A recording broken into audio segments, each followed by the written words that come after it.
आप लोग के सामने मैं एक इंपॉर्टेंट बीमारी के बारे में बात करने जा रहा हूं और वो है आज का pandemic disease corona virus infection, आज जिसे कोविड-19 के नाम से जाना जाता है।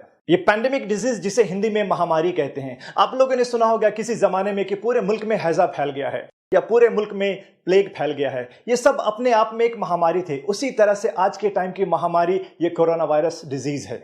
सोशल मीडिया, व्हाट्सएप, फेसबुक के जरिए हमारे पास बहुत सारे इंफॉर्मेशन है ये कोरोना वायरस के बारे में। इसमें कुछ सही है और कुछ गलत। इस सही गलत के चक्कर में बहुत सारे लोगों की जिंदगी पे और बिजनेस पे काफी असर पड़ा है। लोगों में एक बहुत डर का माहौल बना हुआ है। लोगों को लगने लगा है कि अगर उनको ये इन्फेक्शन हो जाएगा तो उनका मरना पक्का है, जबकि ये बिल्कुल गलत बात है। ऐसे सिचुएशन में मेरी जिम्मेदारी है कि मैं आपके सामने सही इंफॉर्मेशन दूं और गलत बातों से आपको सावधान करूं। आइए समझते हैं इस वायरस के बारे में। जो सबसे पहला केस दुनिया के सामने आया वो वुहान शहर से, जो चाइना में पड़ता है। जब आउटब्रेक हुआ था तो उस टाइम कुछ लोग वहां पे गए हुए थे, कुछ लोग बिजनेस के लिए, कुछ एजुकेशन के लिए और कुछ लोग घूमने के लिए। सेम टाइम पे जब वो वापस आए, एक मुल्क से दूसरे मुल्क से तीसरे मुल्क, और इस तरह से पूरे दुनिया में ये इन्फेक्शन फैलता गया। सबसे पहला सवाल कि ये बीमारी फैलती कैसे है। आपको बता दो, ये बीमारी क्लोज कांटेक्ट से फैलती है, सांस के जरिए। ये एक रेस्पिरेटरी डिजीज है। ये वायरस हमारे नाक से होते हुए सीधे लंग्स में पहुंचता है। आप इस वायरस के स्ट्रक्चर को देखिए, इसमें कुछ स्पाइक्स जैसे नुकीली चीजें हैं और साथ में हमारे लंग्स का फोटो देखिए, कितने ब्रांचेस बने हुए। ये वायरस सीधे नाक के रास्ते से होते हुए हमारे लंग्स में जाता है और आसानी से चिपक जाता है। ये वहीं पे मल्टीप्लाई होता है, उसके बाद से नुकसान पहुंचाना स्टार्ट करता है। तो यहाँ पे साफ मतलब है कि जो ज्यादातर सिम्टम्स हमारे पास में आते हैं वो लंग्स से रिलेटेड होते हैं। और ये वायरस अगर आपके खाने के साथ पेट में जाए तो पेट में एसिड प्रोडक्शन होता है खाना पचाने के लिए, जिससे ये वायरस मर जाता है। तो इसका मतलब ये हुआ कि खाने से ये वायरस नहीं फैलता है। एक बहुत बड़ा कंफ्यूजन है लोगों में कि क्या नॉनवेज खाने से भी ये वायरस फैलता है। मैं आपको बता दूं, बिल्कुल नहीं फैलता है। आउटब्रेक जब हुआ था वुहान से, तो वहां पे एक सी फूड मार्केट है। अब वो सी फूड मार्केट में एक साथ काफी सारे लाइव एनिमल्स, जिंदा जानवर और फिश जैसे सी फूड मिलते हैं। रिसर्च के हिसाब से एक एनिमल वायरस और एक ह्यूमन वायरस मिलकर के म्यूटेशन हुआ और एक नया वायरस बन गया। तो इसलिए हम इसे नोवेल कोरोना वायरस भी कहते हैं। अभी के टाइम पे ये पूरा का पूरा ह्यूमन वायरस है और सिर्फ इंसान से इंसान में फैलता है। इसलिए अगर आपको कोई ये कहे कि मटन खाने से या चिकन खाने से भी ये इन्फेक्शन फैलता है तो गलत बात है। हाँ, वो जनरल प्रिकॉशन है कि हम जो भी खाना बनाएं उसको बहुत अच्छे से पका करके खाएं। एक इंसान से दूसरे इंसान में ये इन्फेक्शन कैसे फैलता है। आप मान लो ये इन्फेक्शन मुझे हो चुका है और मुझे खांसी होना स्टार्ट हो चुका है, तो मेरे खांसी करने के दो तरीके होंगे। एक तो मैंने हवा में खांसी किया और दूसरा मैंने अपने हाथों पे खांसी किया। दोनों कंडीशन में मैं ये इन्फेक्शन एक दूसरे को फैला सकता हूं। अगर मैंने हवा में खांसी किया तो मेरे मुंह से वायरस निकला और वो 1 से 1.5 मीटर तक जाकर के नीचे चला जाएगा। उस बीच में अगर मेरे अगल बगल में कोई है तो उसके हाथ पे चिपक जाएगा वायरस या उसके मुंह पे लग जाएगा ये वायरस। अगर मैंने अपने हाथ पे खांसी किया और मैं अपने घर पे बैठा हूं तो मैंने पानी पीने के लिए जग को टच किया, फ्रिज खोला या किसी भी सामान को टच किया, और अगर मैं बाहर जाने के लिए निकलता हूं तो मैंने लिफ्ट को टच किया या किसी भी चीज को मैंने टच किया, उस बीच में कोई दूसरा इंसान आकर के उसी सेम चीज को टच करता है, तो ये हमारी नॉर्मल आदत होती है कि हम लोग अपने हाथ को बार बार अपने मुंह पे लगाते हैं, नाक को टच करते हैं, आंख को भी टच करते हैं। तो इससे आसानी से ये इन्फेक्शन उस इंसान को भी हो जाएगा। नाक पे वायरस गया, नाक से होते हुए सीधे लंग्स में चला जाएगा। लोगों में ये भी कंफ्यूजन है, ये वायरस हवा में भी उड़ता है क्या। आपको बता दूं कि ये वायरस हवा में नहीं उड़ता है। आपको जैसे मैंने बताया कि मैंने खांसी किया तो मेरे मुंह से वायरस निकल के 1 से 1.5 मीटर तक जाकर के नीचे चला जाता है। तो ये वायरस हवा में नहीं उड़ता है। अब किसी को ये इन्फेक्शन हो जाए तो क्या क्या सिम्टम्स आएंगे, यानी कि मरीज के अंदर लक्षण क्या क्या होंगे इस बीमारी के। जो सबसे पहला लक्षण स्टार्ट होगा वो तो आम फ्लू जैसे सर्दी जुकाम और गले में खराश, लेकिन इसके साथ में सूखी खांसी और बुखार भी होगा। मतली जैसा यानी कि उल्टी होने का मन भी होगा पेशेंट को, और धीरे धीरे ये सिम्टम्स और ज्यादा बढ़ते जाएंगे वक्त के साथ। साथ में उनकी हिस्ट्री भी देखिए कि पिछले 10 से 12 दिनों में वो किन किन जगहों पे गए हैं। ये अगर वो जगह पे गए जहां पे ये इन्फेक्शन बहुत ज्यादा फैला हुआ है तो फिर ज्यादा चांसेस है कि इनको ये इन्फेक्शन हो सकता है। लेकिन इसका मतलब ये नहीं अगर किसी को भी सर्दी जुकाम और बुखार है तो सभी को ये इन्फेक्शन है। आप साथ में ये भी देखिए उनकी हिस्ट्री के 10 से 12 दिन में किन किन जगहों पे गए हैं। अगर ये उन जगहों पे गए जहां पे ये कोरोना वायरस का इन्फेक्शन बहुत ज्यादा फैला हुआ है तो हाँ, ऐसे केसेस में ये बीमारी होने के बहुत ज्यादा चांसेस हैं। 80 to 85% केसेस में सिर्फ माइल्ड सिम्टम्स आते हैं। माइल्ड का मतलब कि ज्यादा सीरियस सिम्टम्स नहीं होंगे, हल्का सा सर्दी जुकाम और बुखार। लेकिन 10 से 15% केसेस में ज्यादा सीरियस सिम्टम्स आते हैं कि जब सांस लेने में तकलीफ होने लगे, गले में बहुत ज्यादा दर्द होने लगे, जैसे सिम्टम्स लाइक अस्थमा और दमा जिसे कहते हैं, इंग्लिश में शॉर्टनेस ऑफ ब्रेथ या डिस्निया हो जाए। अब तक बच्चों में ये बीमारी ज्यादातर नहीं देखी गई, लेकिन इसका मतलब ये नहीं कि बच्चे 100% सेफ है। ज्यादातर बड़े लोगों में इस बीमारी का असर देखा गया है। नौजवान और हेल्दी लोग इस वायरस को आराम से बर्दाश्त कर सकते हैं, लेकिन जिनका उम्र 60-70 साल से ज्यादा है, बूढ़े, ज़ईफ और जिनके साथ में कोई दूसरी बीमारी भी है जैसे कि डायबिटीज, हाइपरटेंशन, दिल की बीमारी, उनके लिए यह वायरस को बर्दाश्त करना मुश्किल होगा। उम्र के साथ और बाकी बीमारियों के साथ इंसान का इम्यून सिस्टम थोड़ा कमजोर हो जाता है। इम्यून सिस्टम का मतलब हमारे शरीर की अपनी शक्ति होती है बीमारी से लड़ने की। अगर किसी को ये सारे सिम्टम्स आ जाए तो आगे आपको क्या करना चाहिए? आप सबसे पहले इस हेल्पलाइन नंबर पे फोन करिए और अपने सिम्टम्स के बारे में बताइए। ये हेल्पलाइन नंबर इंडियन गवर्नमेंट की तरफ से है। हेल्थ अथॉरिटीज के लोग आपसे बात करेंगे और आपको सही मशवरा देंगे। जरूरत पड़ने पे आपके दिए हुए एड्रेस पे आएंगे और आपका जांच करेंगे। अगर उनको सारे सिम्टम्स इस वायरल इन्फेक्शन का लगेगा तो आपके गले से स्वैब कल्चर लेकर के टेस्ट के लिए जाएंगे, और ये टेस्ट अभी सिर्फ सरकारी लैब सेंटर्स पे ही हो पाएगा।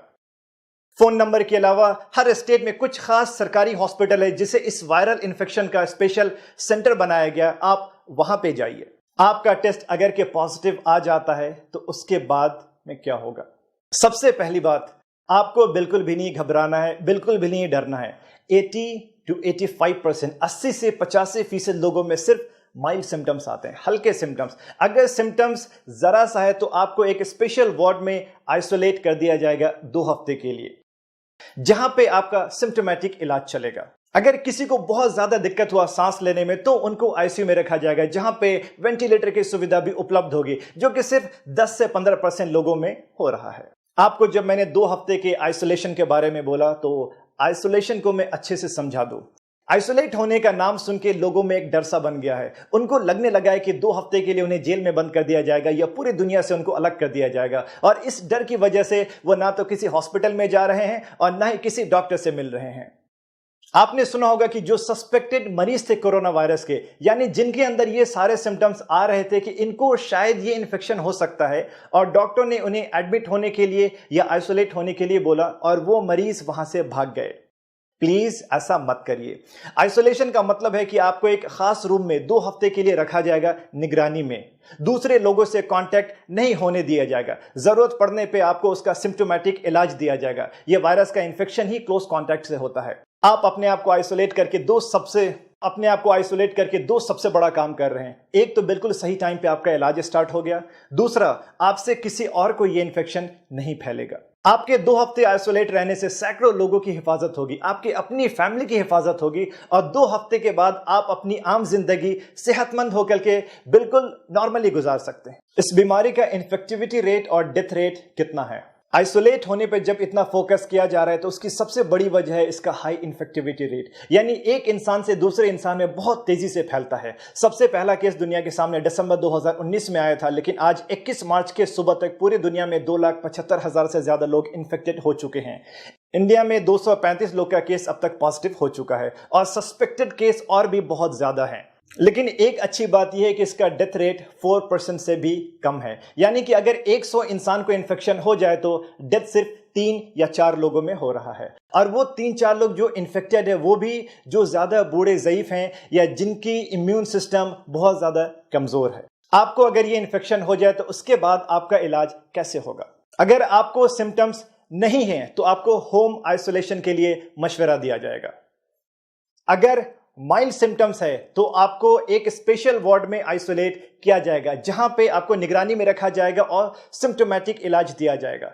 सिम्टोमेटिक इलाज का मतलब है कि आपको जो भी तकलीफ है वो तकलीफ को कम करने की दवा दी जाएगी। अगर आपको बुखार है तो बुखार की दवा दी जाएगी, खांसी है तो खांसी की दवा दी जाएगी, या उल्टी हो रहा है तो उल्टी के लिए दवा, पेट में दर्द है तो पेट दर्द की दवा। अगर केस बहुत ज्यादा सीरियस है, यानी कि सांस लेने में दिक्कत होने लगी है, सांस की प्रॉब्लम है, तो ही ऐसे सिचुएशन में आईसीयू की जरूरत पड़ेगी। अभी 100% कोई भी स्पेसिफिक मेडिसिन या वैक्सीन मार्केट में नहीं आया है। अब इस बीमारी को आगे फैलने से कैसे रोका जाए? आपको जैसे मैंने बताया कि इसका इन्फेक्टिविटी रेट बहुत ज्यादा है, यानी 1 से 2, 2 से 4 और 4 से 8 बहुत आसानी से फैलता है। अगर किसी एक इंसान को यह इन्फेक्शन हो जाए और हमने उसको एक जगह पे आइसोलेट कर दिया तो उस इंसान से आगे नहीं फैलेगा। या खुद हमने अपने आप को ज्यादातर लोगों से दूर रखा, वो इसलिए कि हमें पता नहीं है कितने लोग इन्फेक्टेड है, तो हमने अपने आप को बचा लिया। ये आइसोलेशन और ये दूरियां ही इस इन्फेक्शन को आगे फैलाने से रोकेगा। आगे हमें क्या क्या प्रिकॉशंस लेने चाहिए? सबसे पहला, लाइफस्टाइल मॉडिफिकेशंस। हर बात पे हम लोग अपना हाथ मुंह पे लगाते हैं, नाक को टच करते हैं। ये आदत हमें बंद करना होगा। अपने हाथ को मुंह पे मत लगाइए। खांसी हाथ पे करते थे पहले, अब अपने बाजू पे करिए। ये वो जगह है जहां पे आप आसानी से टच भी नहीं करते हैं और आसानी से बाद में आप अपने कपड़े को भी बदल सकते हैं। आपको अगर सर्दी जुकाम है तो प्लीज मास्क पहनिए ताकि दूसरे को इन्फेक्शन ना फैले। मास्क गीला होते ही बदल लीजिए। आपको मास्क के बारे में बताता चलूं कि जो जनरल मास्क है उससे 100% सेफ्टी नहीं है। सर्जिकल मास्क या N95 मास्क से काफी हद तक सेफ्टी है, लेकिन N95 मास्क सभी के लिए रिकमेंडेड नहीं है। जो हेल्थ केयर के लोग हैं, जो मरीज से बहुत क्लोज रहते हैं, उनके लिए यह बिल्कुल जरूरी है। एक एंटी पॉल्यूशन क्लॉथ मास्क है जो यूज कर सकते हैं आप, और सुबह से रात तक मास्क लगाने की भी बिल्कुल जरूरत नहीं है। लोगों से दूरियां मेंटेन करना काफी होगा। बाहर किसी भी पब्लिक एरिया में जा रहे हैं तो प्लीज मास्क लगाइए। हाइजीन मेंटेन करिए, लगातार हाथ धोते रहिए सैनिटाइजर से या साबुन से हर 3-4 घंटे पे। सैनिटाइजर शायद हर किसी के पास में ना हो, लेकिन साबुन हर जगह पे है। अगर आप बाहर के एरिया से अपने घर के अंदर जाते हैं तो प्लीज अपने सारे कपड़े बदल लीजिए। हाथ और मुंह को बहुत अच्छे से धोइए। भीड़ में जाने से अपने आप को रोकिए, वो शादी की भीड़ हो, राजनीतिक भीड़ हो या कोई धार्मिक भीड़ हो। हाथ मिलाना और गले मिलना अभी बंद करिए। हर इंसान से 2-3 मीटर की दूरियां मेंटेन करिए। ज्यादा अच्छा है कि अपने आप को कुछ दिनों के लिए लॉकडाउन कर लीजिए। अपने घर की सफाई सूखे झाड़ू से नहीं करिए, बल्कि सीधे पोछा लगाइए। वो इसलिए कि अगर एक इन्फेक्टेड इंसान ने खांसी किया तो वायरस 1 से 1.5 मीटर उड़ के नीचे जाता है और वो जमीन में लग जाता है। आपने अगर सूखा झाड़ू लगाया तो वो हवा में फिर से उड़ेगा और दूसरे को इन्फेक्शन फैलाएगा। तो ज्यादा अच्छा है कि सीधे आप मॉपिंग करिए, पोछा लगाइए डेटॉल या सेवलॉन के पानी से, और ज्यादा से ज्यादा पका हुआ खाना खाइए, गर्म पानी पीजिए। आपको मैं दोबारा रिमाइंड करा दूं कि 80% लोगों में सिर्फ माइल्ड सिम्टम्स आते हैं। तो क्या इस बीमारी को हल्के में लेना चाहिए? बिल्कुल भी नहीं। आप में से जो लोग हेल्दी हैं, यंग हैं, आपको इन्फेक्शन हुआ आप बर्दाश्त कर लेंगे, लेकिन आपके घर पे रहने वाले या अगल बगल में जो बूढ़े ज़ईफ लोग हैं या जिनका इम्यून सिस्टम कमज़ोर है, वो इस बीमारी को बर्दाश्त नहीं कर पाएंगे। ये इन्फेक्शन बहुत ही तेज़ी से फैल रहा है। जो हालत आप इटली के देख रहे हैं, न्यूज़ के जरिए, वो हालत हमारे हिंदुस्तान में ना फैले। आप अपनी हिफाजत खुद करिए। आपकी हिफाजत ही सबकी हिफाजत है। एक इंसान से दूसरे इंसान तक फैलने का जो चेन बन चुका है, हमें वो रोकना है। लोगों को एजुकेट करिए, सबको इस बीमारी के सिम्टम्स और प्रिकॉशंस के बारे में बताइए कि ये बीमारी से कैसे बचा सकता है और इसको आगे फैलने से कैसे रोका जा सकता है। प्लीज घबराइए मत और डरिए मत, एक दूसरे का हिम्मत बढ़ाइए। अभी सबसे इंपॉर्टेंट है इस बीमारी से लड़ने की और इसको खत्म करने की। आपके पास, हमारे पास जान है तो जहान है। आज के टाइम पे shopping malls, cinema theatres, schools, universities सब बंद हो चुके हैं सिवाय हॉस्पिटल के। हॉस्पिटल में काम करने वाले doctors, nurses, lab technicians, ward boys, guards या जो भी स्टाफ्स हैं हॉस्पिटल के, उनके काम में सपोर्ट करिए और उनका शुक्रिया अदा करिए। ये वो लोग हैं जो अपनी जान को खतरे में डाल के हर किसी की हिफाजत कर रहे हैं। A big salute to all medical professionals. Health care administration से या हमारे सरकार की तरफ से जो भी इंस्ट्रक्शंस आते हैं, प्लीज उसको फॉलो करिए। इसी में हम सबकी भलाई है। आप सब लोग सेहतमंद रहिए, खुश रहिए और ये कोरोना वायरस से सेफ रहिए। Thank you so much.